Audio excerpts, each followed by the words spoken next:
Did you know that by simply looking someone in the eyes, you can establish a first impression? Well, according to studies, it only takes 33 to 100 milliseconds for someone to form an opinion about your personality.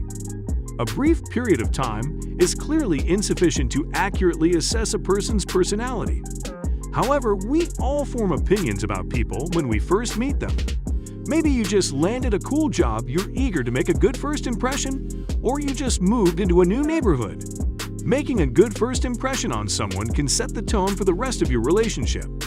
So in today's video, I'll give you some guidelines on how to make a great first impression and get off with people on a good start. Without wasting time, let's get started. First, don't try to impress anyone. While you're trying to make a good impression, know that you're not there to impress. If you're just trying to establish authority, you won't command trust, and it may come across as aggressive. You must be genuine and sincere. Be energetic and enthusiastic, rather than being falsely confident. Always have it in mind that there is no emotionally neutral environment, and both passion and dispassion are contagious. If you want people to engage with you, show them you are passionate about being around them. Also note that without people, you cannot be successful. As a leader, you can only be successful if your team is successful. That is, your job is ultimately about the human element within an organization. Let's say you just took over an establishment. You must work hard to earn the trust of the people and make them believe in you and your vision. You must establish and nurture relationships with your team, constantly monitor the team structure, and continue to assess their readiness for change as you gradually introduce changes and new ideas. Note that change should not be rushed. It's common for a new leader to want to make changes to an organization almost immediately in order to achieve some quick and measurable victories. But guys don't fall into this trap. People are already nervous about change, and rapid change that they don't support is unlikely to succeed in the long run.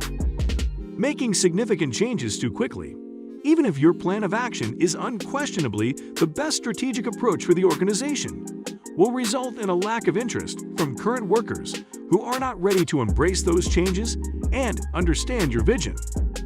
Even if you were brought into the organization with the intention of bringing about change, remember that you must take your time and have employees on your side, or you will end up making surface-level changes that will have no long-term impact. You also have to be interested in people. Always keep in mind that everyone is important, so show genuine interest in what they care about. Learn people's names and where they live. Discover what they have accomplished and achieved. Don't limit your conversation to the workplace or the task at hand. Instead, try to find a common interest. You're human and so are they, and you'll make a more trustworthy impression if you establish rapport outside of what's going on behind the desk. Encourage teamwork and camaraderie. You can also make personal connections without being unprofessional, so get to know your team and encourage them to learn more about you too. Another thing is to make yourself accessible.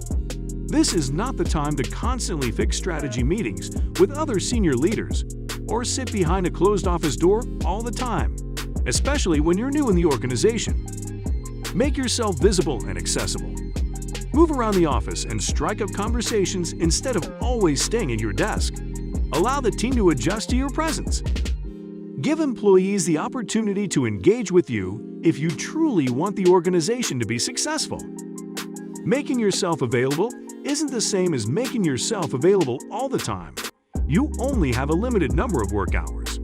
However, communication is essential for a strong team. Make it clear that your new team will be able to communicate with you anytime.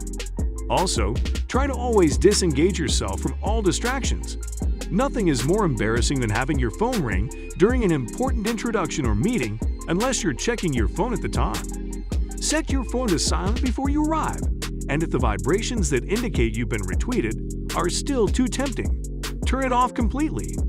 Another thing is you have to be inquisitive. When it comes to conversation skills, simply being curious will allow you to truly engage with the person with whom you're speaking. Instead of using the time to plan your response, ask thoughtful questions and truly listen to the answer. Now talking about listening, yes, you're the boss. But a great leader, on the other hand, truly listens to their colleagues. When you start talking passionately, it's easy to get carried away. But keep in mind that others may have things they want to get off their chest. Begin by setting the tone, immediately creating an environment in which people feel they can be heard and respected. This will help deepen the trust they have in you.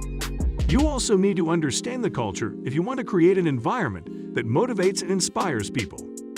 And if you are new to the organization, you'll need to have insights available right away that you might not have for months or even years. They will share their insights with you if you make them feel safe enough. Allow team members to criticize practices and processes constructively. That way you can make proper adjustments. Also, your sincerity is the key to making a great first impression. Your words and actions define you. Whatever your organization's goals are, and however you want to change or improve strategies and processes, none of it will be successful in the long run unless you ensure your team is ready to embrace those changes and believe in your vision. Be optimistic, patient, and a part of the team, not just above it. Thank you guys for sticking with me to the end of this video. If you found it useful, please do well to give it a thumbs up, and don't forget to hit the subscribe button as well.